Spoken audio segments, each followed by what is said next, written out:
Tonight on the show, one of my guests will be meeting their new waxwork for the first time. But who will it be? Is it me? Oh, let's start the show!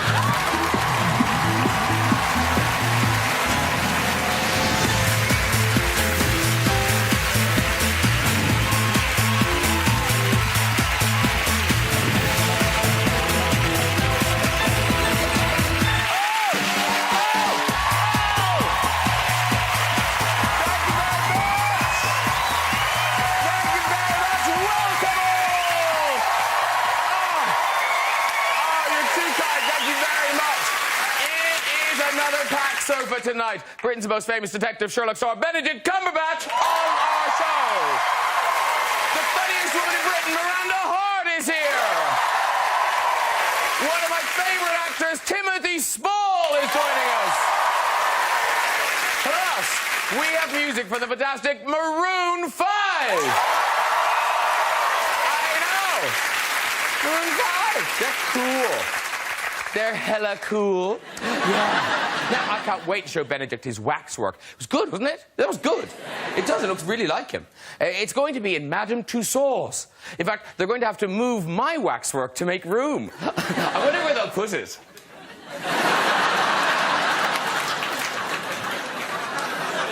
Well, that's ridiculous. I would never wear those shoes. Not me. I'll be talking to Benedict about his new film, The Imitation Game, where he... yes, let's whoop it. He's out there punching the air. Yeah, whoop my film. The Imitation Game, where he plays mathematical genius Alan Turing, who can work out anything. Seriously. I think that's him working out how to hide his erection. Hey, gents! Hey, gents! Hey! Ooh, those pesky bus rides. Now, Turing was a computer genius. Do you know, he was the first man to discover that this very important number, when turned upside down, spells boobies. Yeah. It was him. It was him.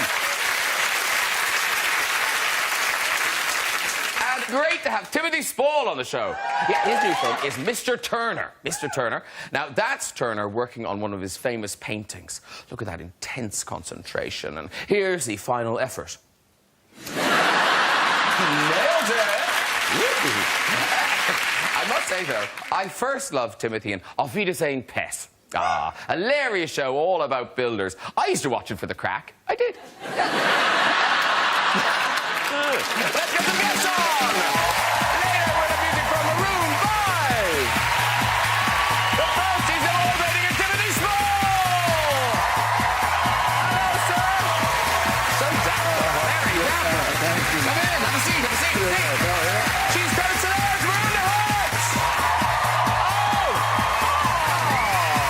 Hello again. Come again. Somebody greetings. Hello, Timothy, Miranda. Hello. And accept your invitation, it's Benedict Cumberbatch! The real thing, everybody! The real thing! Hello, sir. I'm very well. Sit down. I'm very excited to yes. All right, calm. I'm very excited to introduce you to your waxwork later. You haven't actually physically met it yet. I haven't met it. No. It's him, I should say. It is. Yeah, no, it's a him. Yeah. I hope. Yeah. Oh, yeah. It's all man. Oh, really? All man. Yeah, extra wax. Yeah. I had to donate some earwax. Yeah. Now, ladies and gentlemen, I will need Febreze to get the smell of success off this sofa after tonight's show. Because, no, seriously, winners all. Timothy Spall, already Best Actor at the Cannes Film Festival for Mr. Turner.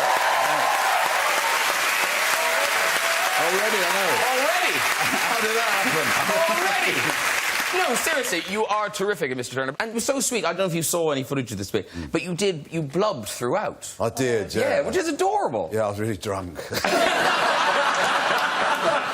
I was overcome. You know, I really didn't expect it. And I wrote a bit of a speech on my iPhone.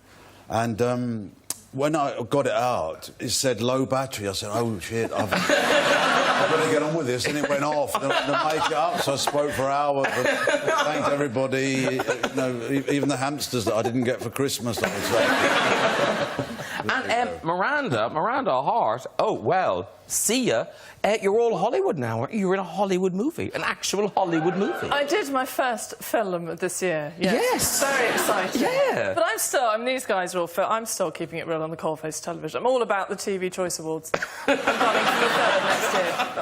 It's the people's choice, guys. It's sponsored by Daz. I'm all about it. I'm still in TV.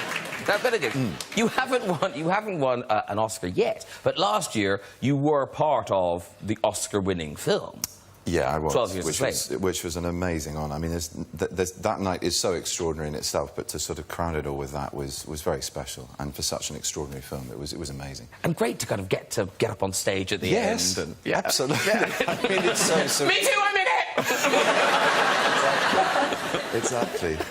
I'm glad I did my photobomb earlier on rather than then. This is the weird thing. Yeah. Like, at the beginning, like, how overexcited must Benedict Cumberbatch really be was, yeah. that at the beginning of the evening, he did this?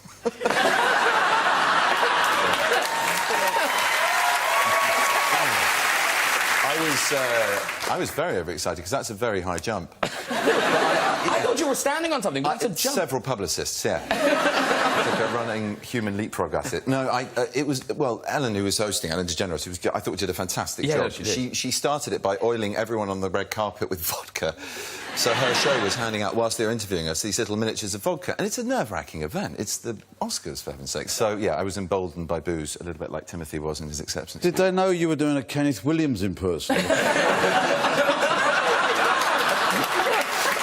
it was like that. Hey, listen, word on the street is you may well be heading back to Oscarland because of your stand-up performance as Alan Turing in The Imitation Game. Now, yes, whoop it. That's the producer.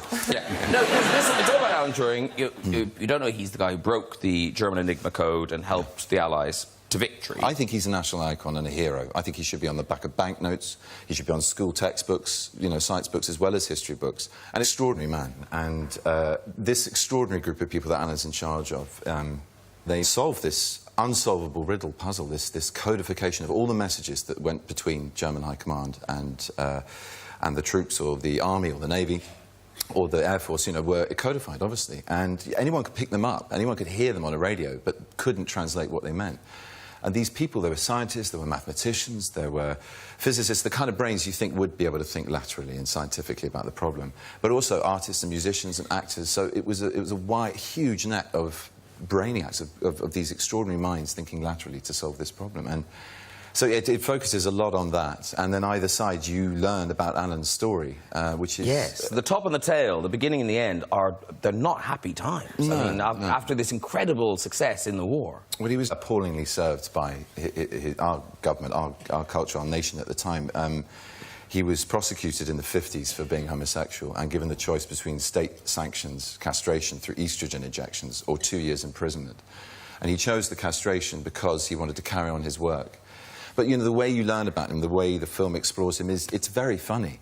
It is very funny at times, as well as being really shocking and moving and thrilling. So, The Imitation Game, it opens in 2 weeks on the 14th of November, and we've got a clip, and this is yourself, Benedict, as Alan Turing, and this is you when you go to apply for the job of Codebreaker. OK.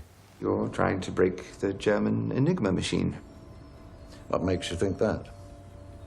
It's the greatest encryption device in history, and the Germans use it for all major communications. If the Allies broke Enigma, well, it would turn into a very short war indeed. Of course, that's what you're working on. But you also haven't got anywhere with it. If you had, you wouldn't be hiring cryptographers out of university. You need me a lot more than I need you. I like solving problems, Commander. And Enigma is the most difficult problem in the world. No, Enigma isn't difficult, it's impossible. The Americans, the Russians, the French, the Germans, everyone thinks Enigma is unbreakable. Good. Let me try, and we'll know for sure, won't we? This is a great one. Really, really good. Now, Benedict, every time you're on the show, we get so many messages and tweets and emails from your... Now, they're not Cumberbatches anymore, are they? They change name every time I'm on. OK, so what are they now? Cumbers. Cumbers. I don't know. I'm making it up, Graham. Yeah, I don't know anymore. Do you know what you are? Cumber People Collective, people. bunches, brands, babes. It's like they're not a bodies, group anymore. People. No. I think there's definitely some splintering going on. There's a lot of splintering. Yeah. OK, so there's a bunch of questions that I'm contractually obliged to ask you. They will go nuts if I don't. Okay. So obviously, when will we see more Sherlock? 2015, I think, yeah. OK, are you in the next Star Trek? No comment.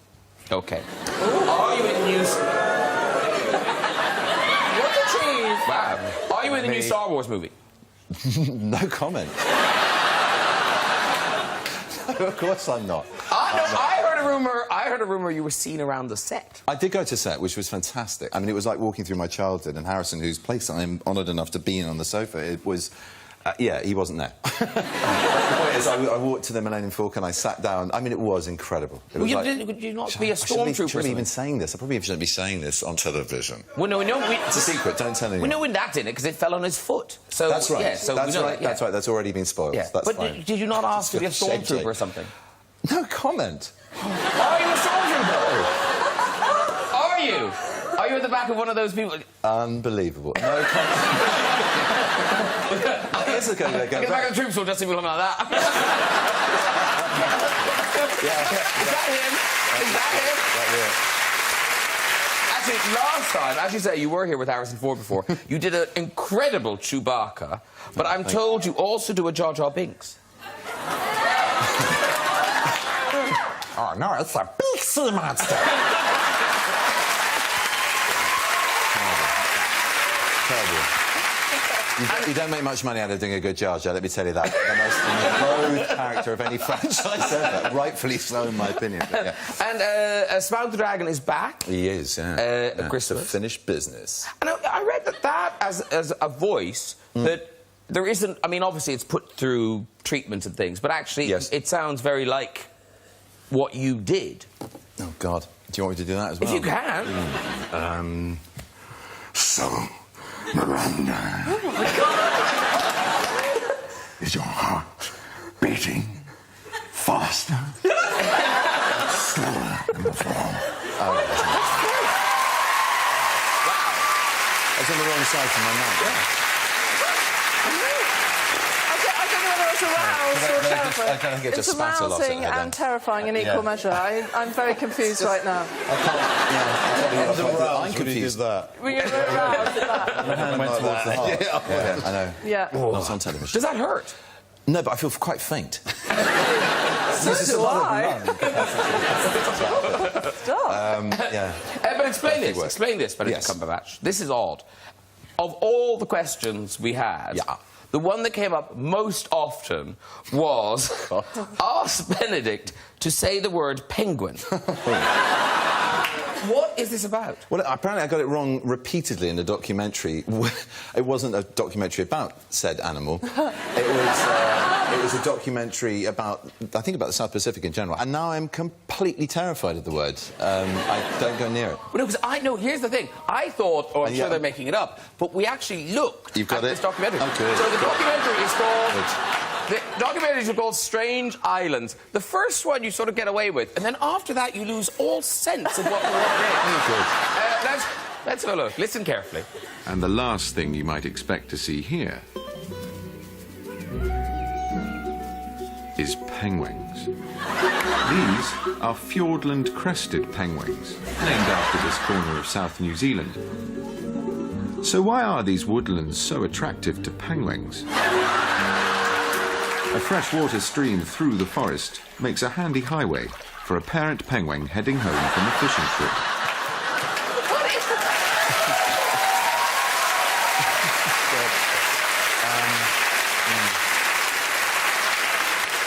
The funny thing is, you don't do this in isolation. You have a team of, natural history experts based in Bristol, funded by you, the tax-paying public. It's not just me sitting there in a booth going, I think I know how to say penguin. I'll say penguins. It's mortifying, but there are other people who should take some flack, including my producer. Vodka. But did no one at the end of the thing, could we just try the word penguin again? Maybe. Maybe they just gave up. I honestly don't know. But then what I love is, in the way that life is, how special that Benedict is now starring as a wolf in this film.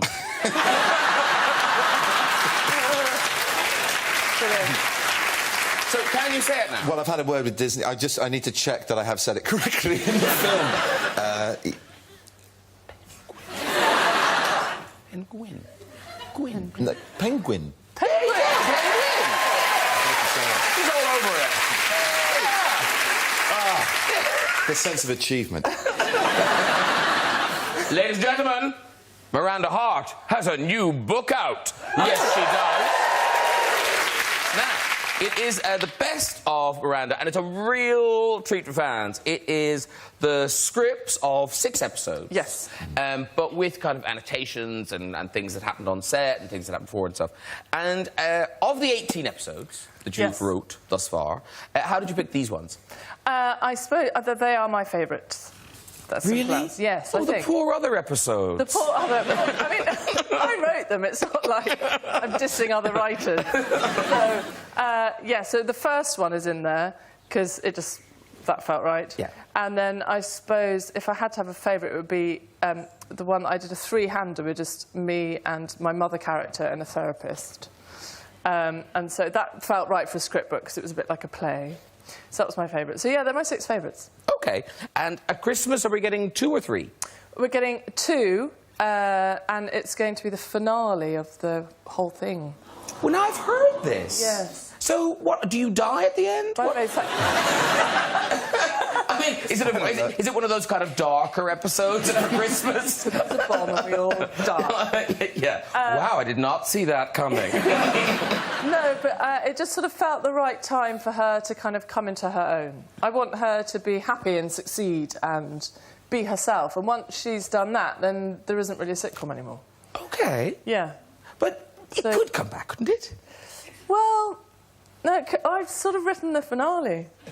OK, let me put it this way. It's a choice between going on I'm a Celebrity, Get Me Out of Here, or reviving Miranda. No, Miranda's coming back, isn't it? Yeah, Miranda's still coming back. Film career, she's going to be fine. Yeah. Oh, God bless you. You heard it here first. But we'll miss it. Oh, well, that's the right reaction, because it would be awful if everyone went, yes! Never again! People said on Twitter today, which really made me laugh. I'm so relieved it's all over. When I sort of had a big announcement to make, they were like, please say you're retiring. No! No, but you always get, as much as love, you always get the opposite, and I think it's quite funny. OK. You can't expect to be in this business without being ridiculed. Absolutely. No, it's funny. It's part of the fun. Yeah, absolutely. I made the mistake of... I read something about Mr. Turner, and then it slipped down. I read this review, it said something very nice, and Timothy Spall gives this whatever marvellous performance, and then it come up, and then it said, Timothy Spall is a great big fat bogey, not working. I thought, that's not very nice. I hope they don't put that on the poster. Well, I've just read the review again. He's a real writer. He knows what he's talking about. But as well as the scripts, in that you do talk about, you know, filming the episodes, and the weird thing is, like, so many of these things did happen to you. Well, not so many. A few. Well, the osteopath, the massage osteopath thing is real. Oh, yes. I did once go to an osteopath, and he put me in a certain position, if you pardon the expression, all above board, and I did very much heartily break wind. However, and I thought, well, if I'd done that in real life, the Miranda character has to do that. But you then always take it one step further with the sitcom. So then she then blew a candle out. Oh, right. I was going a step further than that. What's the show? Or something else? Family show.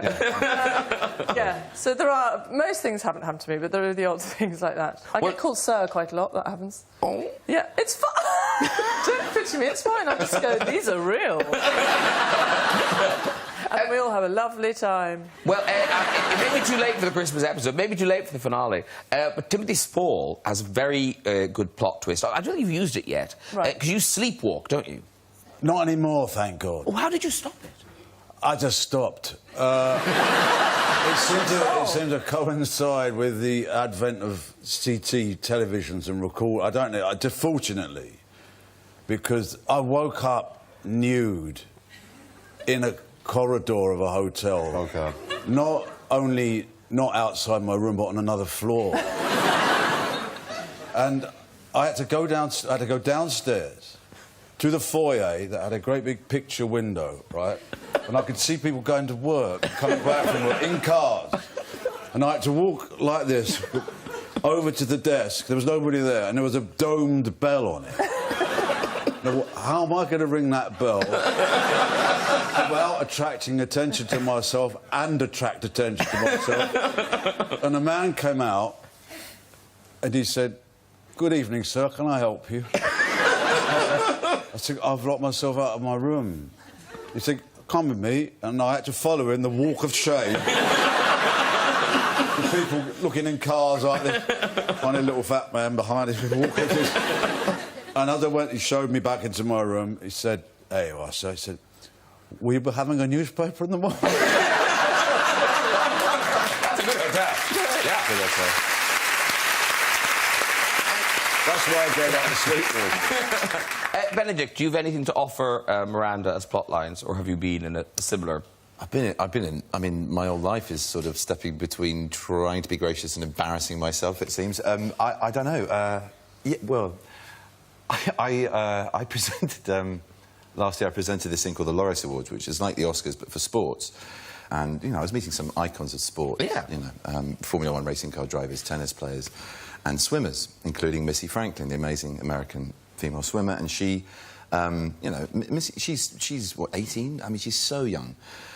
So I was thinking, it's incredible. You've achieved so much, and I feel like I'm double your age. I mean, it's incredible just listening to all of your achievements. I'm just... And she was sat right next to her parents as well. I said, you know, I'm sitting here and I'm just getting stiff even listening to you.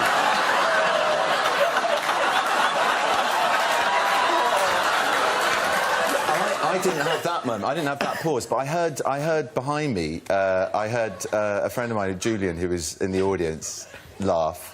Literally like a sort of volley go coming like that. And then at the party afterwards, I went up to him and went, "I'm so sorry." She went, "What about?" And then I had to explain.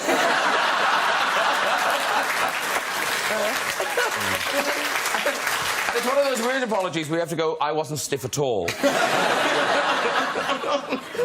You think, oh. Miranda, you've just finished this huge tour of arenas. Yes. Massively successful. Wow. Now, you do a bit in the show about walks, different walks that you've observed in life. Yeah. So I do a whole thing about walks. OK. And I think the king of all walks is when you walk purposefully in one direction and, say, out of a shot, you sort of walk purposefully in one direction, you immediately realise you're going in the wrong direction. But you can't suddenly turn around because that would look really odd. And we've all felt that, and so we all turn it into something.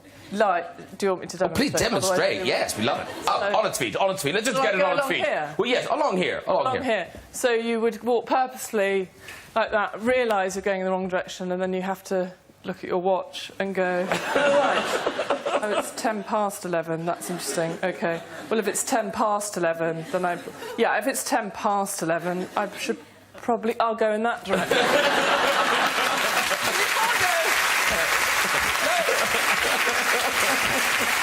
It's hard. Out of context, it's hard.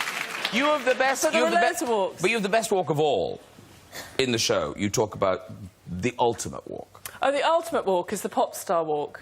Yes. That Beyoncé nails, which I attempted to do in my show. Please show us the ultimate walk. So I'm not asking that. That's for Ben. She's up. She's up. So you have to be very careful because it's a sort of 1 foot in front of the other walk, right? Sort of like this. But you have to be careful to do it right, because if you do it wrong, you might do it like this, and then you do a walk that looks like you're scratching an awkward itch. What's that? You know that when you think, oh God. Yeah. Do you want some music to demonstrate it properly? Do you want some music? Crazy in Love. Yeah, yeah. Oh, here we go. Here we go. Need to... Okay. That's the walk. What's that?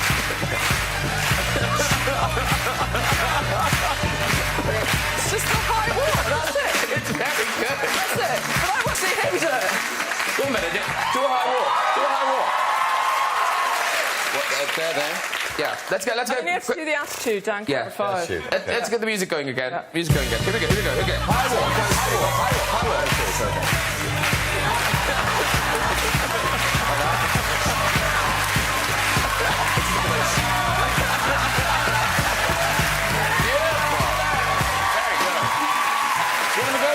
What's that?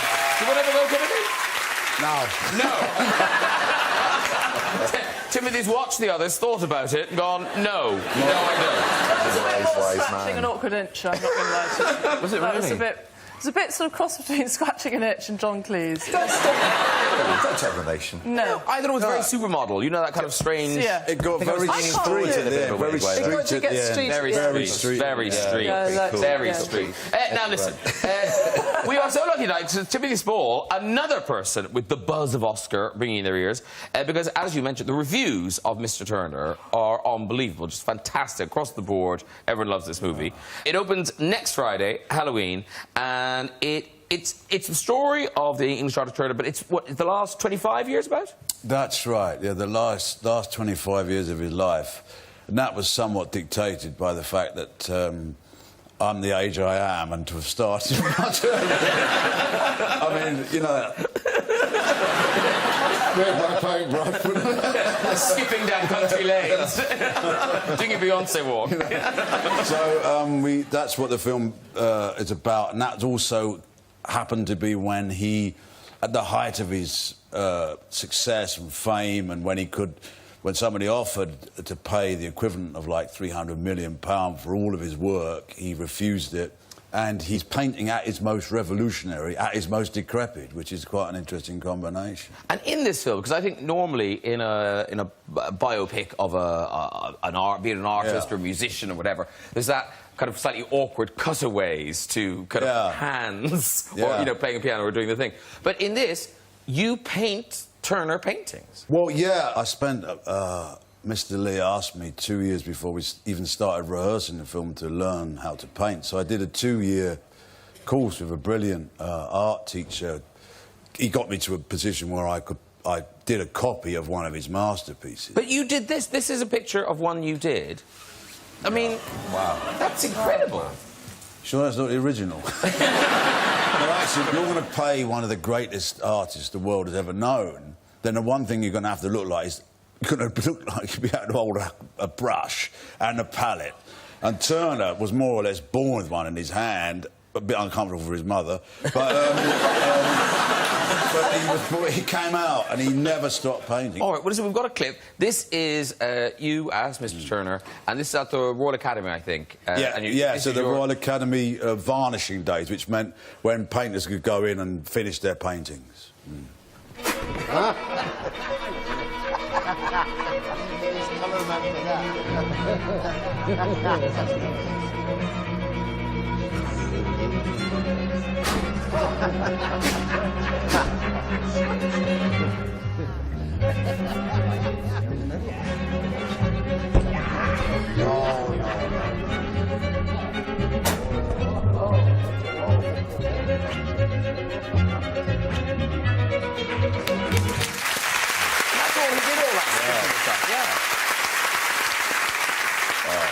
No, that was an easy bit because I didn't have to say anything.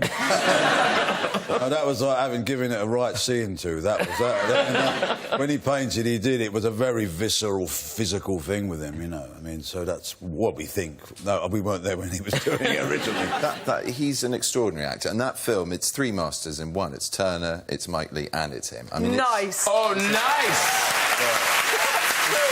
It's true. That is good. No, listen, this is not flattery. I've grown up watching this man, and it's the truth. The way Mike Leigh works, the integrity of actors and director trying to bring these stories to our lives, whether they're well-known people or whether they're fictionalised characters, is extraordinary. It's the kind of work we all sort of wish were capable of doing all the time. And I really look up to it. It's He's an absolute darling, isn't he? He is stiff just talking to him. But here's the thing, Tim. So you're in this movie telling this story, but your own story is extraordinary because, oddly, it was 18 years ago, the last time that Mike Leigh was getting all his prizes at Cannes for Secrets and Lies. You were given... I mean, were you literally told you had 3 days to live? I found that out. They didn't tell me then, but they found out. They told me later when I didn't die that's how long I had to live. They were that kind. No, I had my linen suit sitting on my stove all ready to go. I was diagnosed with leukemia the day before I was supposed to go to Cannes. And when I saw them coming down the red carpet at the Palais de at Cannes, I was having my first chemo stuck directly into my heart while I was watching this going on. God. I mean, it was nice because they were winning prizes, so at least there was something out there while I was sort of doing an impersonation of trying not to peg it, which I've managed to achieve. But no, it was the irony and the juxtapositioning of that wasn't lost on me, I have to say. But presumably, having literally been given your time's up thing, the last 18 years are you like a different person after that? Well, yeah, I mean, what it does give you is an acute sense of knowing what is and what isn't worthwhile, What it does, it gives you a bigger intolerance of bullshit, but a much more open mind, So what is good... But also, the thing about when you're in a state of, not knowing whether you're going to live or die or not, you're in a state of profundity. So I remember going out to the park in between treatment and looking at a tree and for the first time really seeing what an amazing thing it is. And I just thought, that'll do, And for about 10 minutes I looked at that's a really nice tree, right? And then after a while I did it again and I thought, this profundity thing is a bit overrated, isn't it? So when I got better and I started being petty and snapping at the people I loved and shouting at people in traffic jams and being ridiculous, funny and scatological, I knew that I was getting better. Because when you're dying, you tend to be profound. So never fear being a petty fool. It means you ain't dying. Well, it's an extraordinary story. I'm such a fan of yours, Tim, and wish you much continued success with Turner, which opens next Friday.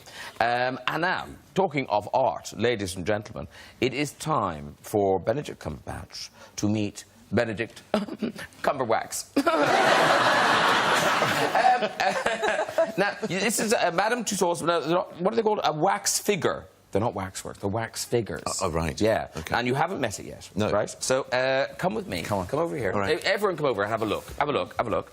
So, this is going to be spooky. So, come down here. Come down here. Okay. Yeah. You're all set? Yeah. Okay. Yeah. Here is Benedict Cumberbatch. Feast your eyes on you. Oh, That is weird. Really weird. Come on. Really weird. Come on. This is very, very weird. No, it looks so like you. It's spooky. Look at the back of the head and everything. He's tired. He even looks as tired as I feel. Look at that. Look, see the back. yeah. Shall I stand? That's brilliant. Here we go. Oh, yeah, do it. Yeah, Oh, my God. Look at this way. Yeah, nice. That's very good. That's uncanny. Okay, now... Spot the wax. If we all come in and have a picture taken with this, right, Yeah. you can photobomb us from behind. Good idea. Pile in, everyone, pile in. OK. Let's take a run up. Ready? OK. Camera over there somewhere. Ready? OK, 1, 2, 3.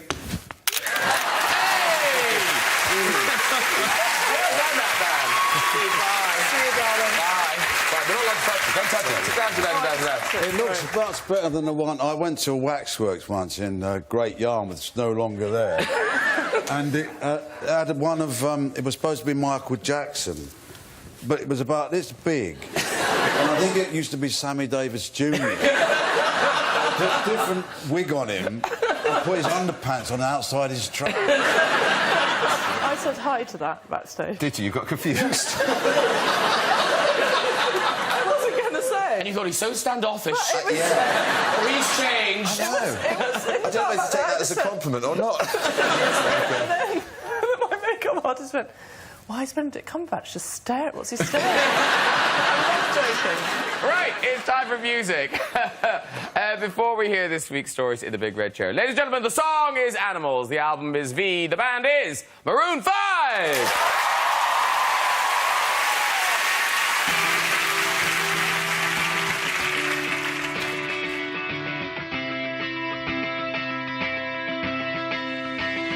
Baby, I'm praying on you tonight. Hunt you down and you alive. Just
side, side to side.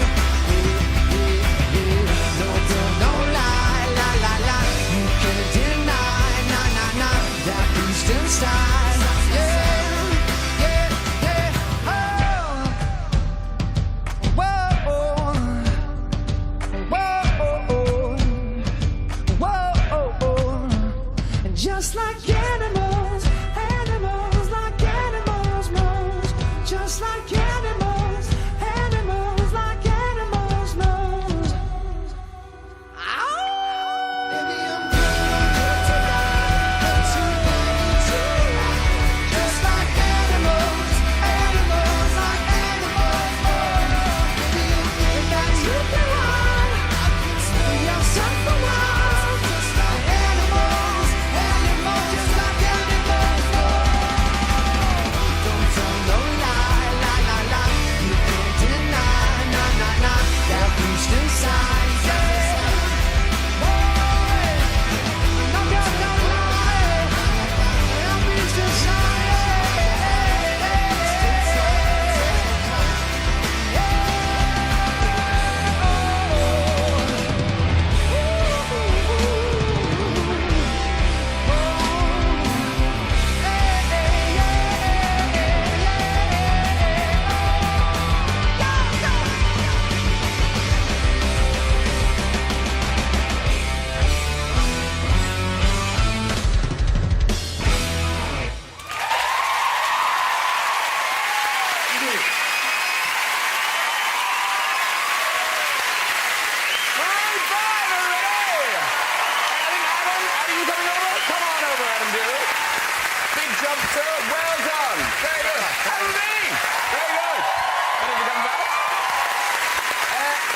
Sit here. That's Timothy Spall, Miranda, Hart, Benedict, Cumberbatch. Hello, hello, hello, hello. Hi, hi, hi. Now, so you are the representative of Maroon 5 on Earth. Yes. Yes. Now, that's from the new album, which is The... You know, I forgot what the initial intention behind the V was, as if it was 5 or V or we. I kind of lost track of what it meant, so whatever you want it to mean, it means. Okay. Yeah, okay. I'll go with V. That sounds great. Yeah, nice. That's the album V. And now you're doing tours. May 26th, 28th, Wembley Arena, Birmingham LG Arena, May 31st, and then June the 1st at Manchester Arena. And then, is it a world tour? It is a world tour. It is. And thank you for knowing the dates, because I did not know the exact dates. I don't really know the dates. Yeah. Now, here's the thing. I think it's a weird time. It's a weird time in Adam Levine's life because for the last... That's me. Yeah, because in the last year you have been the sexiest man in the world, and that's coming to an end now. It was a good year. Timothy Spall's up next. We're working down the couch. Yeah, I haven't got my application form. And we must just mention your incredibly beautiful wife. She is... We met. She... It's been mentioned. No, she's beautiful inside and out. How long have you been married?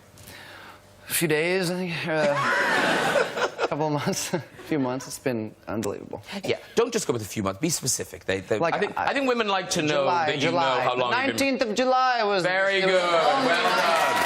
Good husband. Good husband. My birthday. Thanks for that. Oh, weird. I just wanted to butt into the conversation. It's my birthday on the 19th of July, so... Just saying. Anniversary card, birthday card. Yes, it's all done. It wasn't a mistake. That's why he couldn't perform at the party, darn it. Okay. Birthday. It's a legit excuse. Listen, before we go, just time for a visit to the Red Chair. So who have we got? Hello. Hello. Hi. What's your name? My name is Dylan. Dylan. And where are you from, Dylan? London. Okay, let's leave it at that. And local. And what do you do in London, Dylan? I'm just back from university in America. Wow. I'm so tempted to do that, but no, I'll let you go. I feel tetchy, and I don't know why, but maybe I'm overtired. But okay, Dylan, go on with your story. Well, Benedict Cumberbatch and I were actually at the same boarding school. We both went to Harrow, and there are lots of rumours circulating about what he got up to there. So I thought I'd use this Do it now.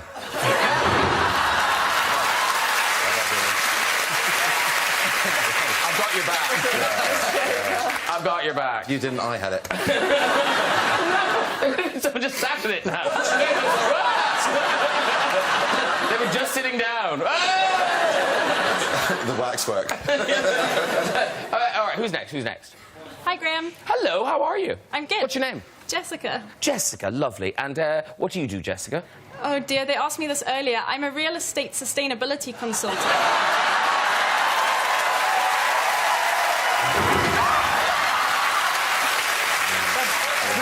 That's not a great way to open. No, the people have spoken. I'm so sorry. We're not doing very well. Let's really go for it this time. Okay, who have we got? Hello. Hi, I like you immediately. What's your name? I'm Jess. How are you? I'm grand. And what do you do, Jess? I'm a regional fundraising manager. For Okay, well, don't go on. It could get worse. So, all right, off you go with your story. So I was 14 on a school trip to an outdoor activity centre. Can I just stop you there? This is the sort of story we like. We know there's going to be some nudity, or a poo in a bag, something good's going to happen. Nearly right. She's You're nearly 14. right. She's 14. She's off to it. Off you go. So it's an outdoor activity centre, zip-wise, that kind of thing. Oh! It is toilet humour, I'm afraid. Yay! It's about poo. The toilet facilities were in these little wooden huts dotted around this forest. So I went in and I was bursting for the loo. Of course. Went to sit down, heard some noise, and I thought, OK, what's that? Turned my head to look down the toilet, which was not in a particularly lovely state, to see a rat swimming in the toilet, staring back up at me. I'm ashamed to say I was so desperate for the toilet that I peed on the rat. Big and walk. Queen of the red chair. Walk. Well done, everyone. If you'd like to join us on the show and have a go in the red chair, you can contact us via our website at this very address. Listen, that is it for tonight. Please say a big thank you to my guests tonight, Adam Levine and Maroon 5. Mr. Timothy Spall. Miranda Hart. And Benedict Cumberbatch. Join me next week with top comic Mickey Flanagan, Girls creator Lena Dunham, Oscar-winning stars Anne Hathaway and Matthew McConaughey, plus music from Sia. See ya. See ya. Good night. Bye-bye, everyone. Bye-bye.